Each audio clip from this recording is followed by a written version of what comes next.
It wasn't like that for Jesus. It's not going to be like that for you. యేసు విషయంలో అలా జరగలేదు, మీ విషయంలో అలా జరగబోదు. You want to please your friends and get all that God wants you to have? మీ స్నేహితులను సంతోషపెట్టి దేవుడు మీకు ఇవ్వాలనుకున్న వాటన్నిటినీ పొందాలనుకుంటున్నారా? Forget it.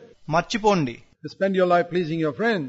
మీ స్నేహితులను సంతోషపెడుతూ జీవితాన్ని గడపండి. But you're not going to get anything from God except a few crumbs. చిన్న రొట్టె ముక్కలు తప్ప మీరు దేవుని యొద్ద నుండి ఇంకేమీ పొందలేరు. A few drops. If you're satisfied with that, fine. కొన్ని బొట్టులు మాత్రమే. మీరు దాంతో సంతృప్తి పడితే సరే.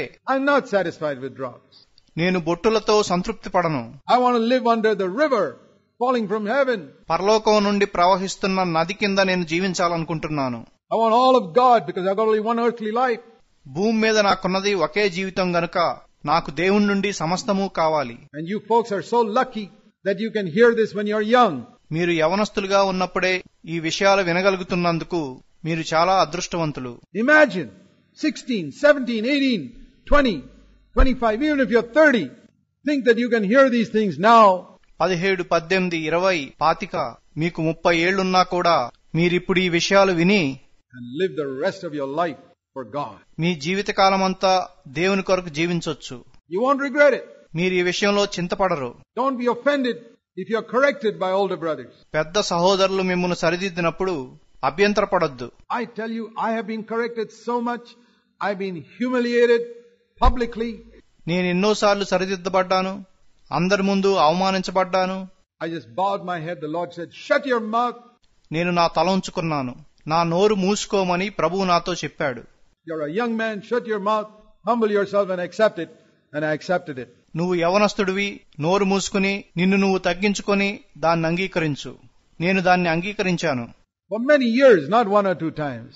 అనేక సంవత్సరాలుగా, 1-2 సార్లు కాదు. It broke me and it made me the man I became.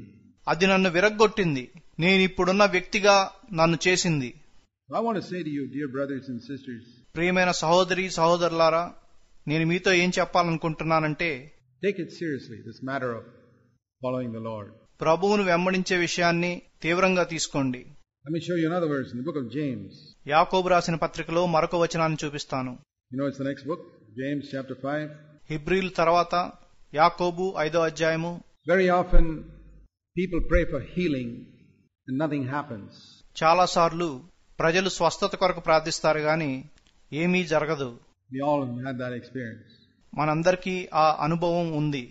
It says here in James 5, యాకోబు 5లో ఏం చెప్పబడిందంటే, verse 16, confess your sins to one another and pray for one another that you may be healed.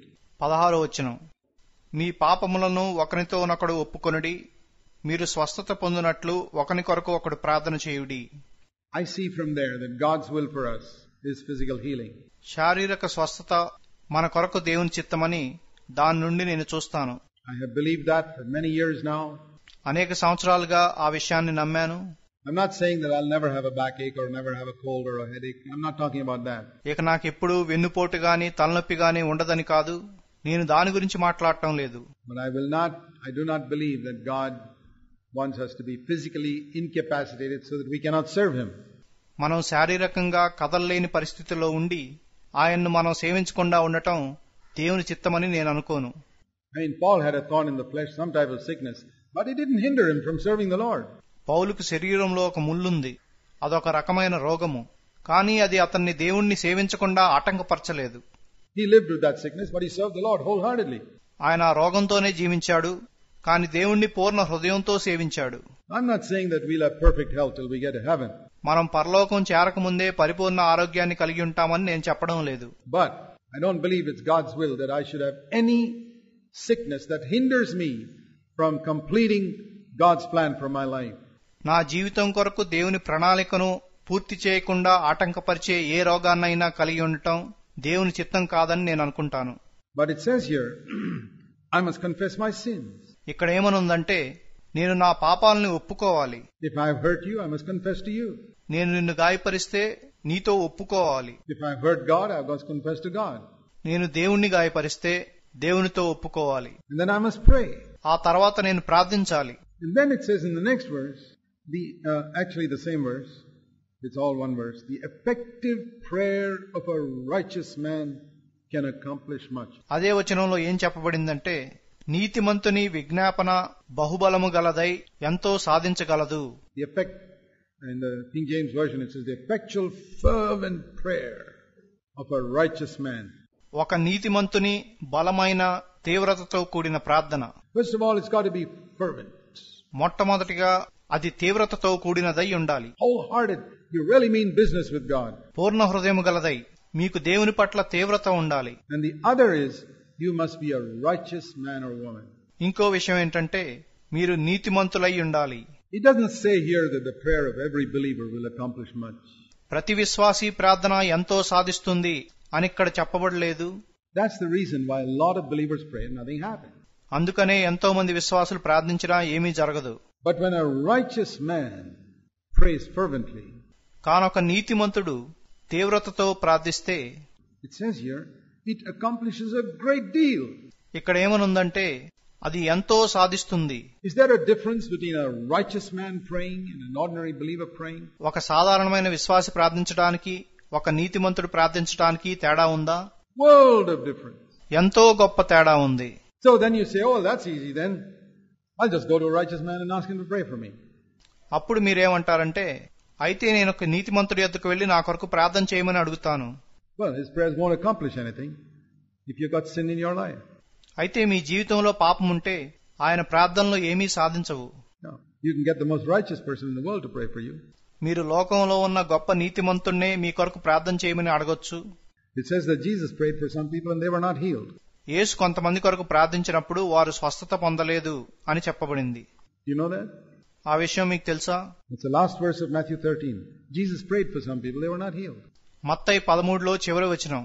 యేసు కొంతమంది కొరకు ప్రార్థించినప్పుడు వారు స్వస్థత పొందలేదు. He couldn't do much there because of their unbelief. వాళ్ళ అవిశ్వాసం వల్ల ఆయన అక్కడ ఏమీ చేయలేకపోయాడు. There was sin in their life. వారి జీవితంలో పాపం ఉంది. So even though God may want something for you, you won't get it.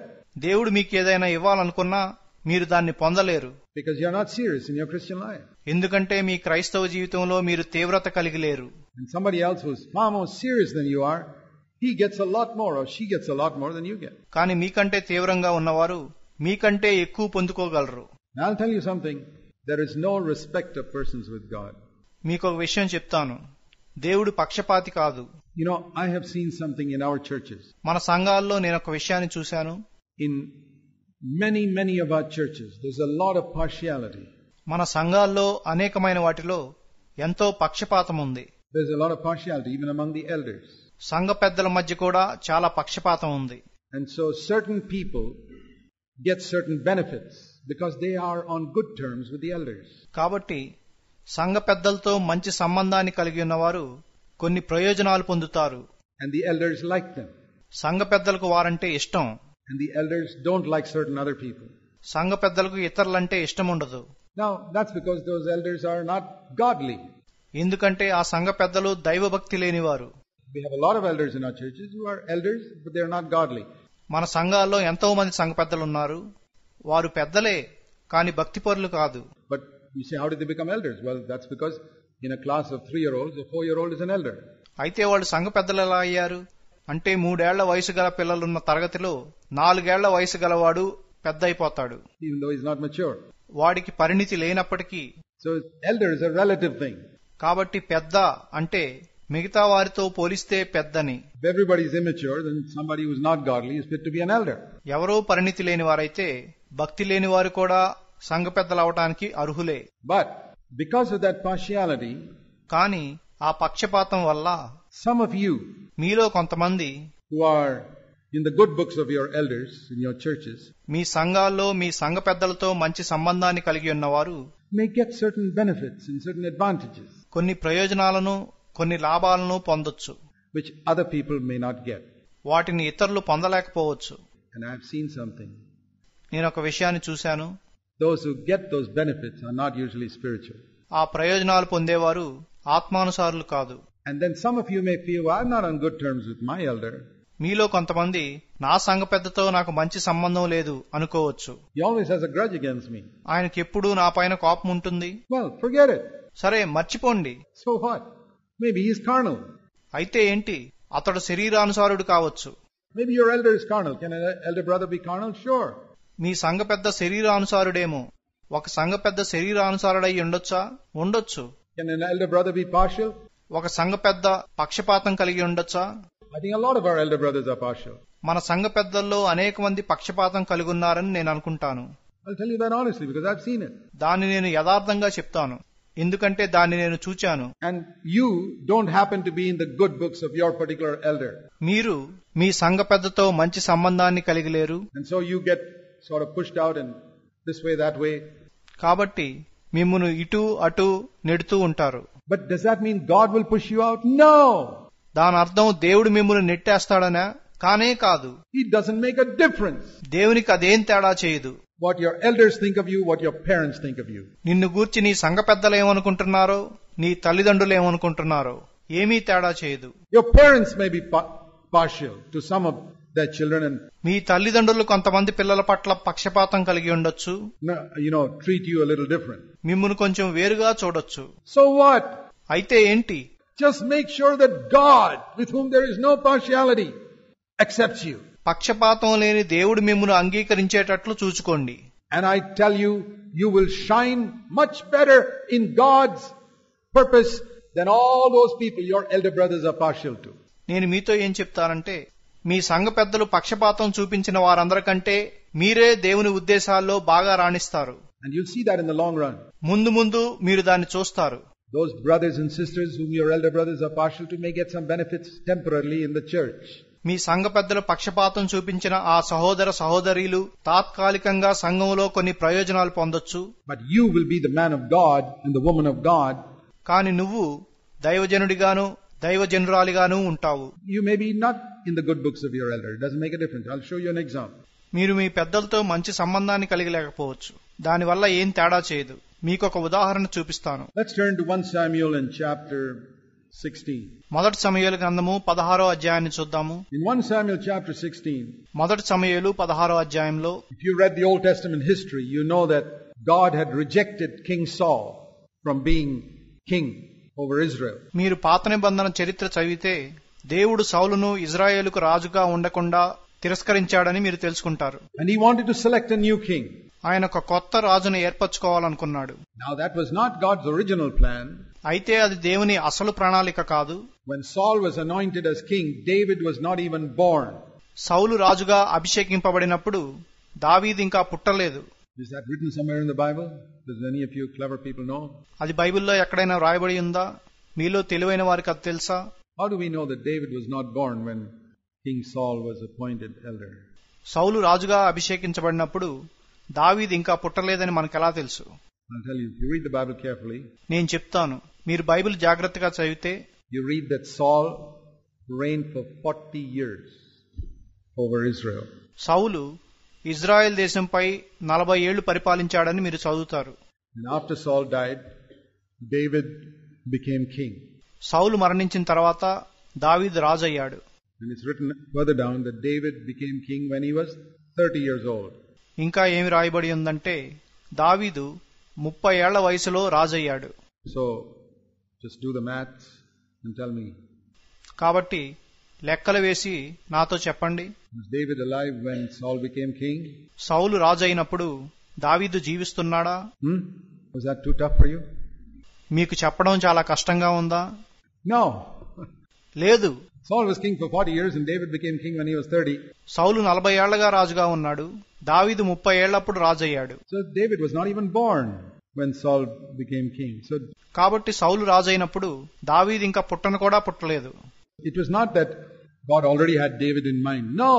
అంటే దేవుడు దావీదును ముందు నుండే ఏర్పరచుకున్నాడని కాదు. కానే కాదు. He had Saul in mind. ఆయన సౌలును ఏర్పరచుకున్నాడు. And 10 years later, 10 సంవత్సరాల తర్వాత, when he saw that Saul is going in a wrong way, he allowed David to be born.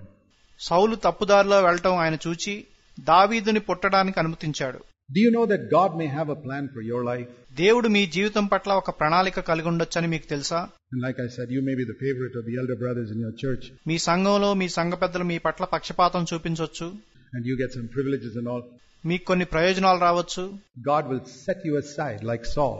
సౌలును పక్కన పెట్టినట్లే దేవుడు మిమ్మును కూడా పక్కన పెడతాడు. and He picks somebody else whom you don't value, మీరు విలువివ్వని వేరొకరిని ఆయన ఎంచుకుంటాడు. and whom maybe your elder brothers don't value also.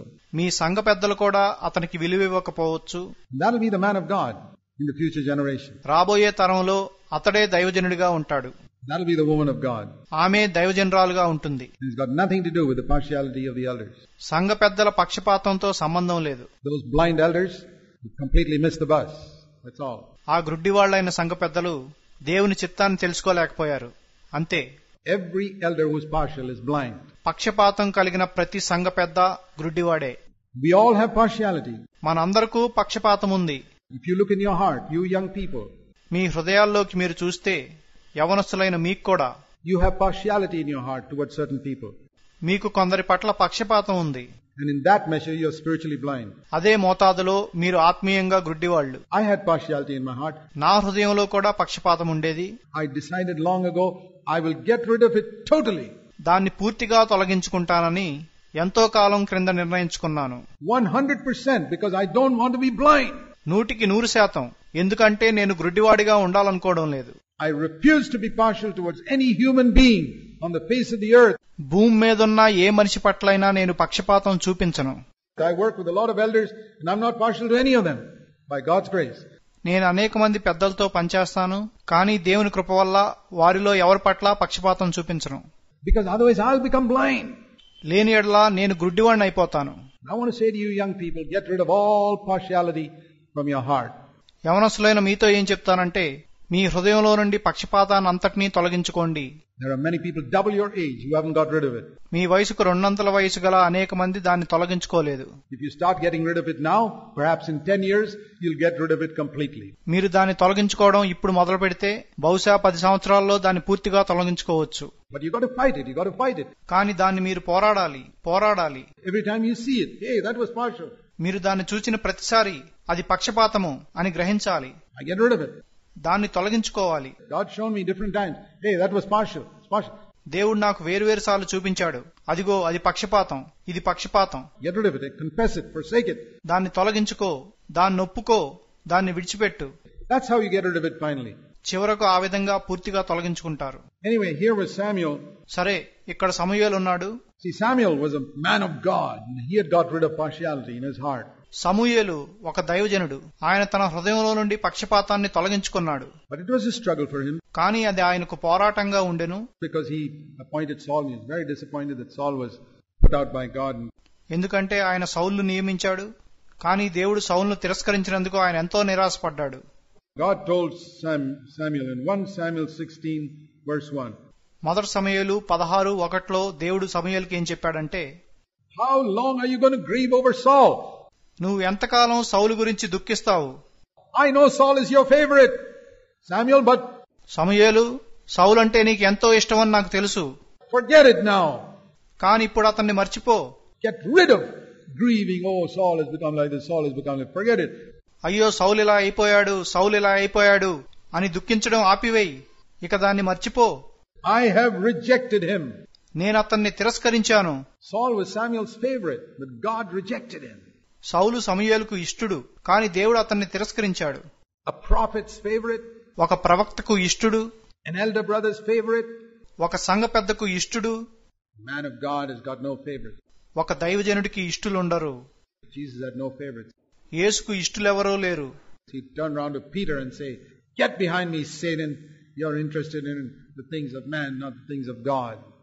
ఆయన పేతురు వైపు తిరిగి ఏం చెప్పాడంటే, సాతానా నా వెనుకకు పొమ్ము, నీకు మనుషుల విషయాలపై ఆసక్తి ఉంది గాని దేవుని విషయాలపై ఆసక్తి లేదు. He had no favorites. ఆయనకెవరూ ఇష్టులు లేరు. God has no favorites. దేవునికెవరూ ఇష్టులు లేరు. And I tell you, that's a great comfort to some of you who feel that you're not one of the favorites of your parents. మీ తల్లిదండ్రులకు మీరు ఇష్టులు కాదని భావించే మీలో కొందరికి అదొక గొప్ప ఆదరణని మీతో చెప్తున్నాను. Or not one of the favorites of your elder brother. లేక మీ సంఘ పెద్దకు మీరు ఇష్టులు కాకపోయినా సరే, It doesn't make a difference. అదేమీ తేడా చేయదు. God has got no favorites. దేవునికి ఇష్టులు లేరు. Be like that. అలా ఉండండి. So God told Samuel, stop moping over Saul now. I've finished with him. కాబట్టి దేవుడు సమూయేలుతో, ఇక సౌలు కొరకు దుఃఖించడం ఆపేయి, అతనితో నా పనైపోయింది అని చెప్పాడు. Now, I want you to go to the house of Jesse in Bethlehem because I have appointed one of his sons to be the next king. ఇప్పుడు బెత్లెహేంలో యెషై ఇంటికి వెళ్ళు, ఎందుకంటే అతని కుమారుల్లో ఒకరిని తర్వాత రాజుగా నియమించాను. Okay, so Samuel did what God told him. We read సరేనా? కాబట్టి ప్రభువు చెప్పింది సమూయేలు చేశాడని మనం చదువుతాము. in verse 4. And he arrived at Bethlehem. 4వ వచనంలో అతడు బెత్లెహేంకు వచ్చాడు. And when a prophet came, people got a bit disturbed. Hey, what's happening? Is something wrong? ఒక ప్రవక్త వచ్చినప్పుడు ప్రజలు కొంచెం కలవరపడేవాళ్లు. ఏం జరుగుతుంది? అంతా బాగానే ఉందా? Why has the prophet come here? ప్రవక్త ఇక్కడికి ఎందుకు వచ్చాడు? And they were trembling. వాళ్ళు వణుకుతూ నిలబడ్డారు. People tremble in the presence of a true prophet. ఒక నిజమైన ప్రవక్త ఎదుట ప్రజలు వణుకుతారు. It says in verse 4, they came to meet him and said, "Do you come in peace or have you come to rebuke us for something?" వాళ్ళతన్ని కలుసుకోవడానికి వచ్చి, నువ్వు సమాధానముగా వచ్చావా లేక మమ్మల్ని గద్దించడానికి వచ్చావా అని అడిగారు. And he said, "I've come in peace." సమాధానంగానే వచ్చాను అని అతడు చెప్పాడు. Now he went to the house of Jesse and he consecrated Jesse and his sons. అతడు యెషయి ఇంటికి వెళ్లి అతన్ని అతని కుమారులను శుద్ధీకరించాడు. And he said, "Please call all your sons." He told Jesse, "I want you to call all your sons here."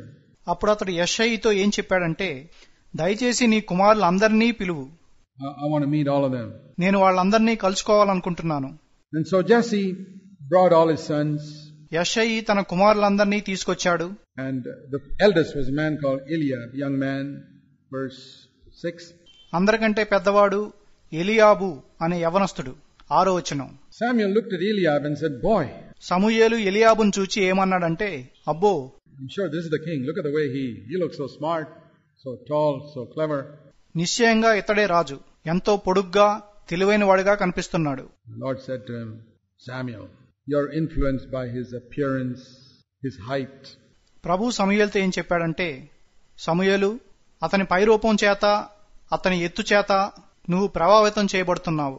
I don't care for these things. నేను ఈ విషయాలను లెక్క చేయను. I don't care what he looks like, how tall he is. I've rejected him. అతను ఎలా ఉన్నాడో, ఎంత పొడుగ్గా ఉన్నాడో నేను లెక్క చేయను. నేను అతన్ని తిరస్కరించాను. Don't look at his. God judges persons differently from the way humans do. దేవుడెంచే విధానం మనుషులెంచే విధానానికి భిన్నమైనది. Man looks at the outward appearance, but God looks at the heart. మనుషులు పైరూపాన్ని లక్ష్య పెడతారు గాని ప్రభువు హృదయాన్ని లక్ష్య పెడతాడు. This is that famous verse, 1 Samuel 16:7. ఇది అందరికీ తెలిసిన వచనము, 1 సమూయేలు 16:7. Man looks on the outward appearance, but God looks at the heart. మనిషి పైరూపాన్ని లక్ష్య పెడతాడు గాని దేవుడు హృదయాన్ని లక్ష్య పెడతాడు. That's a great comfort when your heart is right and men have rejected you. మనుషులు మిమ్మల్ని తిరస్కరించినా మీ హృదయం సరిగ్గా ఉంటే అదొక గొప్ప ఆదరణ. When your parents have rejected you. నీ తల్లిదండ్రులు నిన్ను తిరస్కరించినప్పుడు.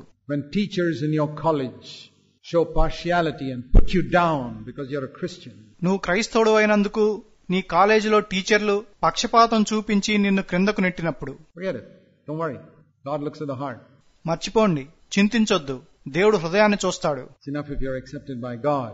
దేవుడు మిమ్మల్ని అంగీకరిస్తే అది చాలు. Whether in your home or in your college or in the church, it doesn't make a difference whether you are rejected by man. మీ ఇంట్లో అయినా, కాలేజీలోనైనా, సంఘంలోనైనా మనుషులు మిమ్మల్ని తిరస్కరించడం వల్ల తేడా చేయదు. Okay. Then the next one came, Abinadab. సరే, తర్వాత కుమారుడు వచ్చాడు, Abinadab. The Lord told Samuel, "That's not the one." ఇతడు కాదు అని ప్రభు సమూయేలుతో చెప్పాడు. Then Shammah. The Lord said, "That's not the one." Shammah వచ్చాడు, ఇతడు కాదని ప్రభువు చెప్పాడు. And Jesse made verse 10, all his 7 sons pass in front of Samuel. 10వ వచనం, యెషయి తన 7 కుమారులందరినీ సమూయేలు ముందుకు పిలిపించాడని చెప్పబడింది. The Lord said to Samuel in his heart, "None of these." ప్రభు సమూయేలుతో తన హృదయంలో ఏం చెప్పాడంటే, వీళ్లలో ఎవరూ కాదు. And Samuel was confused. సమూయేలు అయోమయం చెందాడు. Hey, the Lord told me to go and anoint one of Jesse's sons to be the next king. యెషయి కుమారులో ఒకరిని తర్వాతి రాజుగా అభిషేకించడానికి ప్రభు నన్ను పంపించాడు. And I've called Jesse and I asked him to bring all his sons. All his 7 sons are here. నేను యెషయిని పిలిచాను, తన కుమారులందరినీ పిలవమన్నాను, తన 7 కుమారులు ఇక్కడికి వచ్చారు. And the Lord says no to each one of them. Have I made a mistake? Did I hear clearly? కానీ వాళ్ళందరినీ ప్రభు కాదన్నాడు. నేనేమన్నా తప్పు చేశానా? స్పష్టంగా విన్నానా? Let me just check up. నేను పరీక్షించి చూస్తాను. Samuel said to Jesse, "Are these all your children, by the way? Do you have any other sons anywhere here?" సమూయేలు యెషయితో ఏమన్నాడంటే, నీ కుమారులందరూ వీరేనా? ఇంకెవరైనా ఉన్నారా?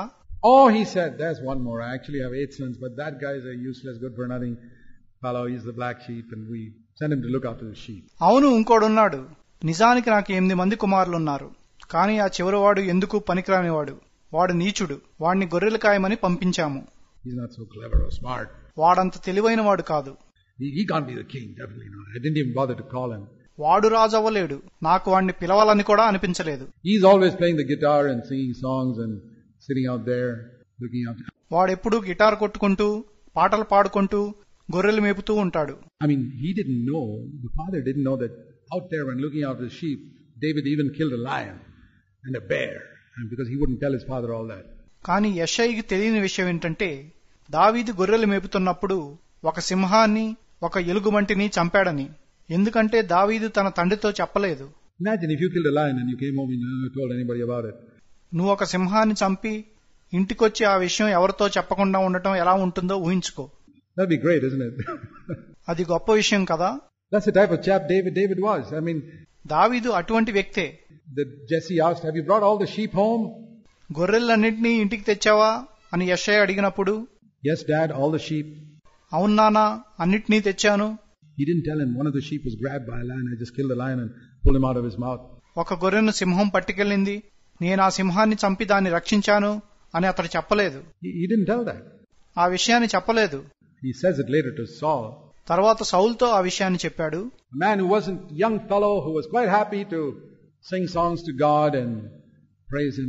దేవునికి పాటలు పాడుతూ ఆయన్ను స్తుతించడానికి సంతోషపడిన ఒక యవ్వనస్తుడు. You know that he wrote a lot of the Psalms before he was 30 years old? అతనికి 30 ఏళ్లు రాకముందే ఎన్నో కీర్తనలు రాశాడని మీకు తెలుసా? All of those Psalms were written by David before he was 30 years old. అనేక కీర్తనలు అతనికి 30 ఏళ్లు రాకముందే రాశాడు. See, out there he was all alone with God in the field. అతడు బయట పొలంలో దేవునితో ఒంటరిగా ఉన్నాడు. Looking after the sheep and praying to God and enjoying nature and గొర్రెలను కాసుకుంటూ దేవునికి ప్రార్థిస్తూ ప్రకృతిని ఆనందిస్తూ. he was so close to God. అతడు దేవునికి ఎంతో సమీపంగా ఉన్నాడు.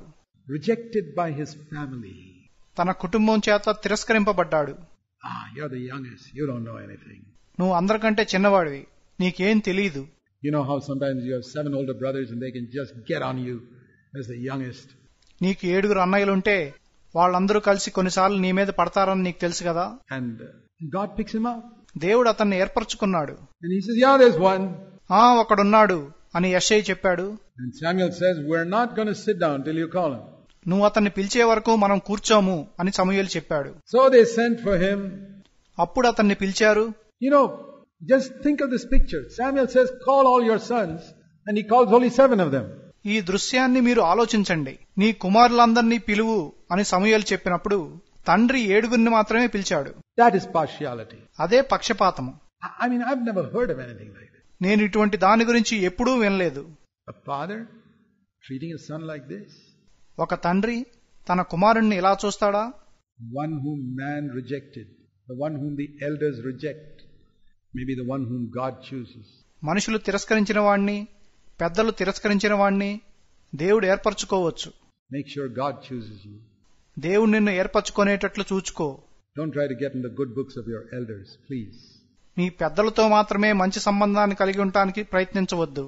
Butter them and say nice things. వాళ్ళని కాకాబట్టి వాళ్లకు మంచి మాటలు చెప్పి.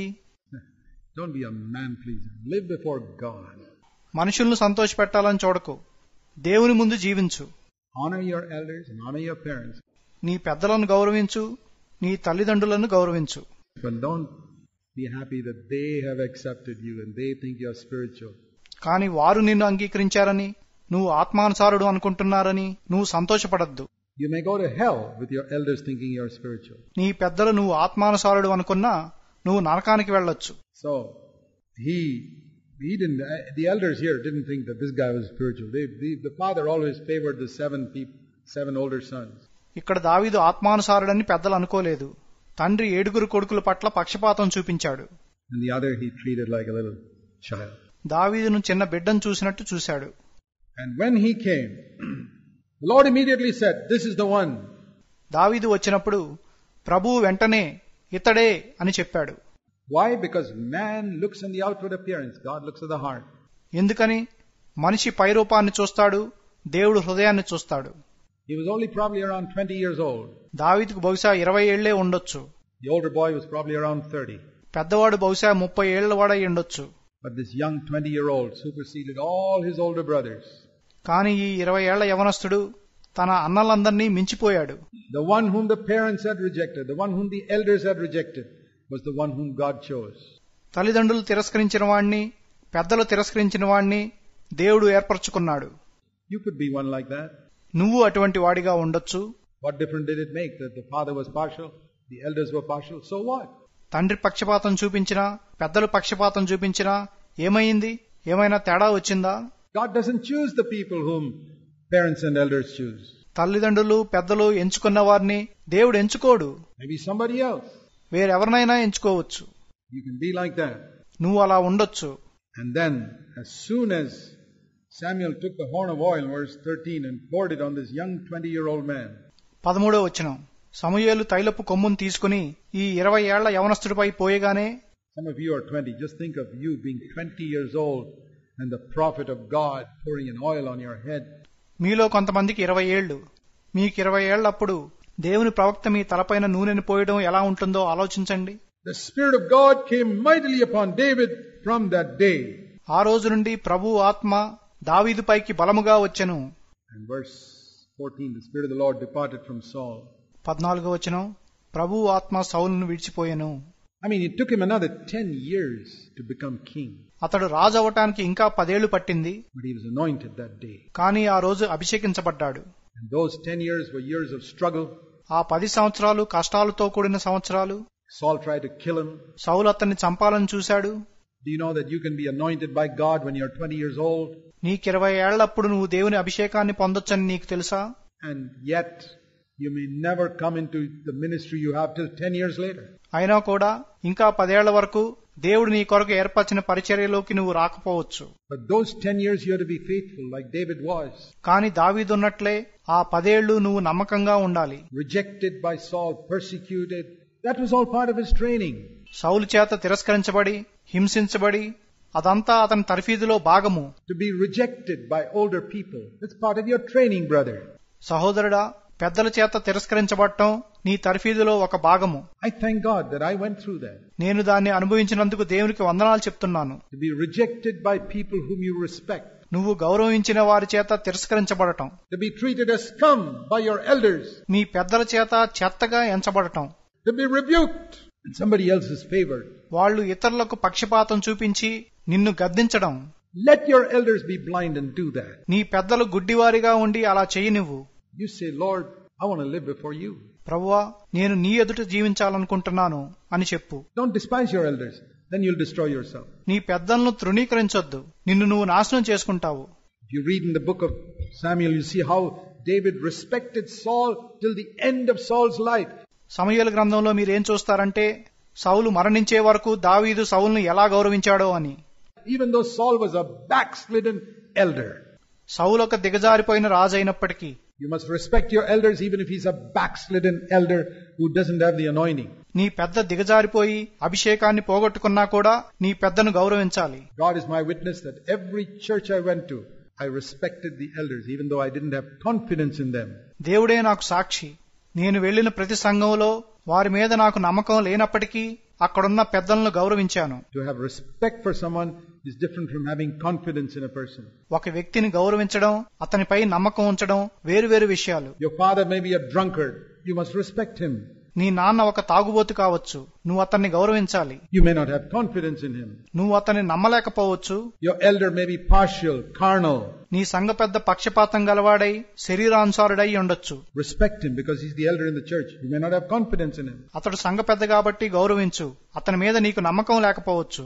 Confidence is a different thing from respect. నమ్మకం అనేది గౌరవానికి వేరైనది. You can respect a man and have no confidence in him. నువ్వు ఒక వ్యక్తిని గౌరవించి అతన్ని నమ్మలేకపోవచ్చు. I respect the authorities. I respect a policeman on the road because he's an authority. నేను అధికారులను గౌరవిస్తాను. రోడ్డు మీద పోలీసులను గౌరవిస్తాను. ఎందుకంటే వాళ్ళు అధికారులు. But I may not have confidence in him as a godly man. Not at all. కానీ అతడు ఒక భక్తిపరుడని నాకు నమ్మకం లేకపోవచ్చు. You need to distinguish between the two. ఈ రెంటికి మధ్య తేడాను మీరు తెలుసుకోవాలి. We can respect a lot of people whom we don't have confidence in. మనకు నమ్మకం లేని అనేక వ్యక్తులను మనం గౌరవించవచ్చు. And if you are in a particular church, you must respect the authority in that church. మీరొక సంఘంలో ఉంటే ఆ సంఘంలో ఉన్న అధికారాన్ని మీరు గౌరవించాలి. If you live in the state of Karnataka, you must respect the authorities in Karnataka. మీరు కర్ణాటక రాష్ట్రంలో ఉంటే కర్ణాటక రాష్ట్రం యొక్క అధికారులను గౌరవించాలి. Or in Tamil Nadu, then there are authorities in Tamil Nadu. తమిళనాడులో ఉంటే అక్కడి అధికారులను గౌరవించాలి. Secular authorities. అంటే లౌకిక అధికారులను. In India, secular authorities in India. భారతదేశంలో ఉంటే భారతదేశంలో లౌకిక అధికారులను. But you may not have confidence in them as godly men and no. కానీ వారు దైవభక్తి కలిగిన వారని వారి మీద నమ్మకం లేకపోవచ్చు. So don't say, well, I don't have confidence in him, so I don't respect him. That's wrong.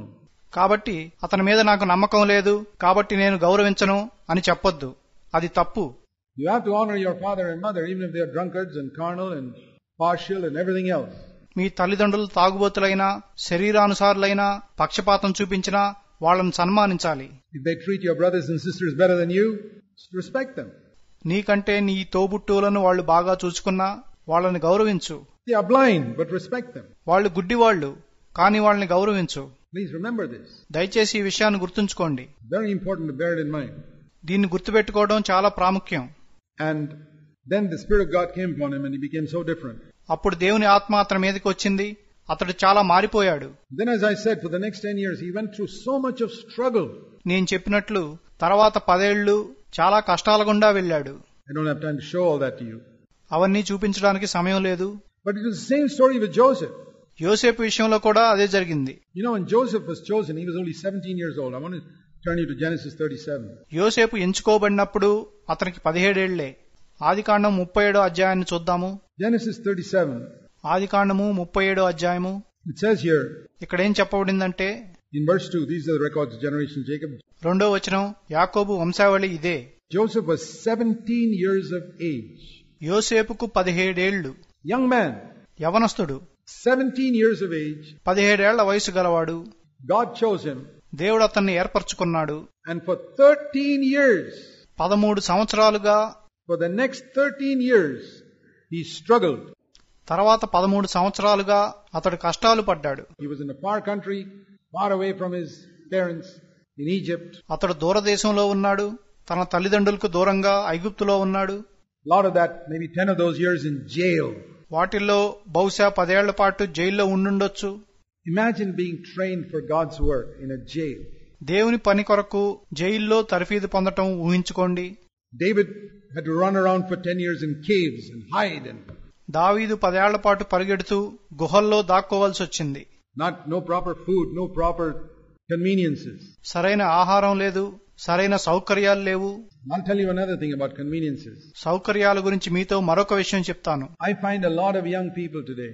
ఈ రోజు అనేక మంది యవనస్తుల్లో నేనేం చూస్తానంటే they look for conveniences. వాళ్ళు సౌకర్యాల కొరకు చూస్తారు. Very important. I must have my conveniences. నా సౌకర్యాలు నాకు ఉండటం చాలా ముఖ్యమైన విషయం. But you're not going to be a wholehearted disciple. నువ్వు ఒక పూర్ణ హృదయుడైన శిష్యుడిగా ఉండలేవు.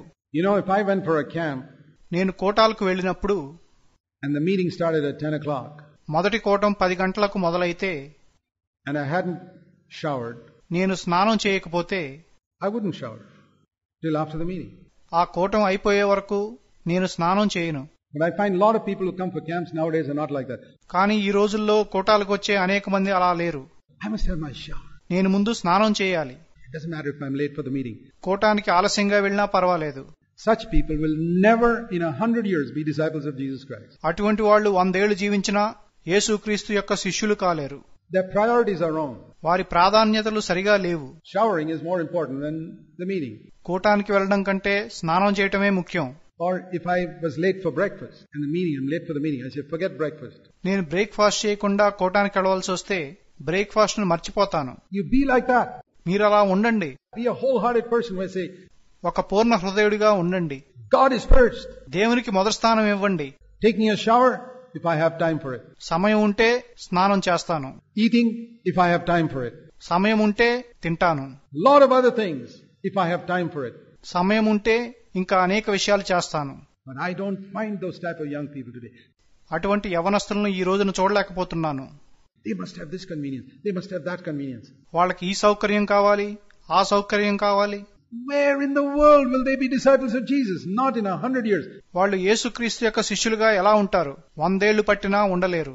They'll come for camps, it'll be a picnic, they'll go home. వాళ్ళు విహారయాత్రకు వచ్చినట్లు కూటాలకు వస్తారు, ఇంటికి వెళ్తారు. Like I told you in the beginning, this message is not for everybody.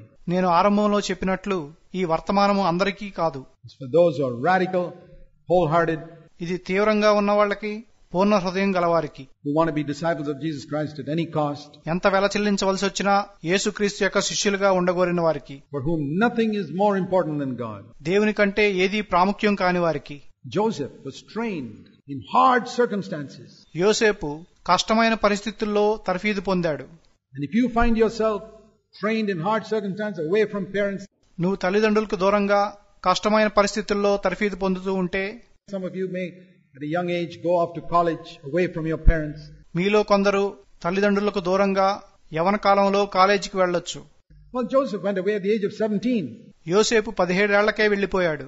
And he was in a jail for 10 years. అతడు ఒక చెరసాల్లో 10 ఏళ్ల పాటు ఉన్నాడు. And he came out to become a man of God at the age of 30. 30 ఏళ్ల వయసులో దైవజనుడిగా బయటకు వచ్చాడు. Do you know that Joseph began fulfilling God's purpose for him when he was 30? యోసేపు 30 ఏళ్లప్పుడు తన కొరకు దేవునికున్న ఉద్దేశాన్ని నెరవేర్చడం మొదలెట్టాడని మీకు తెలుసా? David when he was 30. దావీదు 30 ఏళ్లప్పుడే. Jesus when he was 30. యేసు కూడా 30 ఏళ్లప్పుడే. Where will you be when you're 30 years old? నీకు 30 ఏళ్లప్పుడు నువ్వెక్కడుంటావు?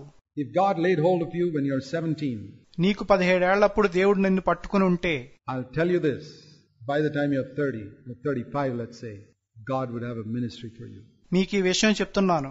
మీకు 30 లేక 35 ఏళ్లు వచ్చేసరికి దేవుడు మీ కొరకు ఒక పరిచర్య కలిగి ఉంటాడు. But if you're not wholehearted, కానీ మీరు పూర్ణ హృదయులుగా లేకపోతే, then it's going to be difficult. అప్పుడు అది కష్టమవుతుంది. If you're not wholehearted, if you're not radical in letting God lay hold of you in those years, then it'll be difficult. ఆ సంవత్సరాల్లో దేవుడు మీపై పని చేయటానికి మీరు అనుమతించకపోతే కష్టంగా ఉంటుంది. So I want to encourage you, and if you've been, don't get discouraged even if you're near 30 or all that. కాబట్టి మిమ్మల్ని ప్రోత్సహించాలనుకుంటున్నాను. మీకు 30 ఏళ్లున్నా కూడా నిరుత్సాహపడవద్దు. Say, Lord, I want to take it seriously from now on. ప్రభువా, ఇప్పటి నుండి తీవ్రంగా తీసుకోవాలనుకుంటున్నాను అని చెప్పండి. Particularly if you're 17 or 18 or 19 or 20. ప్రత్యేకంగా మీకు 17, 18, 19, 20 సంవత్సరాలుంటే, Boy or girl. అబ్బాయి అయినా అమ్మాయి అయినా. In those days, in the Old Testament, it was only men. ఆ రోజుల్లో పాత నిబంధన కాలంలో పురుషులు మాత్రమే. Joseph, David.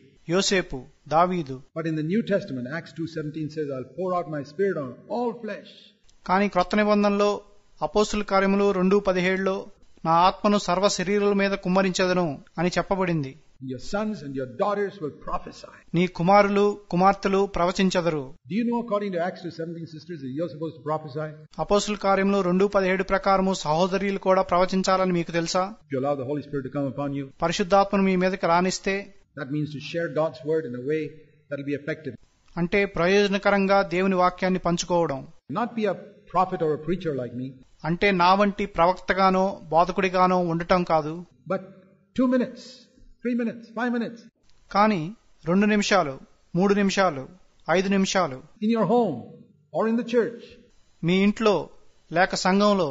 Share what God's laid on your heart in such a way that దేవుడు మీ హృదయంపై పెట్టిన భారాన్ని మీరు ఎలా పంచుకోవాలంటే, if you really allow God to use you, you'll find in the church after some time everybody will be waiting to listen to you for 3 minutes. దేవుడు మిమ్మల్ని వాడుకోవటానికి ఆయనకు అనుమతిస్తే కొంతకాలం తర్వాత సంఘంలో అందరూ మీరు చెప్పేది వినాలని ఎదురు చూస్తూ ఉంటారు. Because you got something to say even though you're a sister. ఎందుకంటే నీకు చెప్పడానికి ఏదైనా ఉంది. నువ్వు సహోదరి అయినప్పటికీ. You can be like that. Well, I don't know how many of you will be wholehearted like that. నువ్వు అలా ఉండొచ్చు. మీలో ఎంతమంది అలా పూర్ణ హృదయులుగా ఉంటారో నాకు తెలియదు. If you allow the spirit of timidity and the spirit of your culture which says no, women must be there in the background. మీరు పిరికితనంతో కూడిన ఆత్మను, స్త్రీలు ముందుండకూడదు అనే మీ సంస్కృతిని అనుమతిస్తే, then you're going to be a slave of your culture. అప్పుడు మీ సంస్కృతికి మీరు దాసులైపోతారు. But if you say no, I'm a wholehearted Christian, I'll remain humble, I'll meek. నేను పూర్ణ హృదయుడైన క్రైస్తవుడిగా ఉంటాను, నేను దీనుడిగా ఉంటాను, and I'm going to be a witness for Christ. Things can be completely different. క్రీస్తు కొరకు నేను సాక్షిగా ఉంటాను అని మీరు చెప్తే పరిస్థితులు పూర్తిగా వేరుగా ఉంటాయి. I want to say to you that when God laid hold of Joseph and David, they didn't know that God had a great plan for them. నేను మీతో ఏం చెప్పాలనుకుంటున్నానంటే, దేవుడు దావీదును యోసేపును పట్టుకున్నప్పుడు వాళ్ల కొరకు ఆయన గొప్ప ప్రణాళికను కలిగి ఉన్నాడని వారికి తెలియదు. I didn't know when God laid hold of me when I was nearly 20. నాకు 20 సంవత్సరాలప్పుడు దేవుడు నన్ను పట్టుకున్నప్పుడు నాకు కూడా తెలియలేదు. God had a plan for my life and you don't know it right now. దేవుడు నా జీవితం కొరకు ప్రణాళిక కలిగి ఉన్నాడు, మీకు కూడా ఇప్పుడే తెలీదు. But if you say, Lord, I want to be faithful, things will be very different in the days to come. ప్రభువా, నేను చాలా నమ్మకంగా ఉంటాను అని మీరు చెప్తే రాబోయే రోజుల్లో పరిస్థితులు చాలా వేరుగా ఉంటాయి. Let's bow before God. ప్రభు ఎదుట తలలు ఉంచుదాము. I pray, Heavenly Father, that పరలోకపు తండ్రి, నేనేం ప్రార్థిస్తున్నానంటే everyone here who has heard will be challenged. ఇక్కడ ఉండి విన్న ప్రతి ఒక్కరూ సవాల్ చేయబడాలని. And I pray at least a number of them will respond seriously in these days. ఈ కొద్ది రోజుల్లో వాళ్లలో ఎంతో మంది తీవ్రంగా స్పందించాలని నేను ప్రార్థిస్తున్నాను. To seek you, and not just temporarily. నిన్ను వెదకటానికి తాత్కాలికంగా మాత్రమే కాదు, but the permanent change will come in their life. Thank you, Father. వాళ్ల జీవితాల్లోకి ఒక శాశ్వతమైన మార్పు రావాలని ప్రార్థిస్తున్నాను. In Jesus' name. Amen. యేసు నామమున అడుగుచున్నాను. ఆమేన్.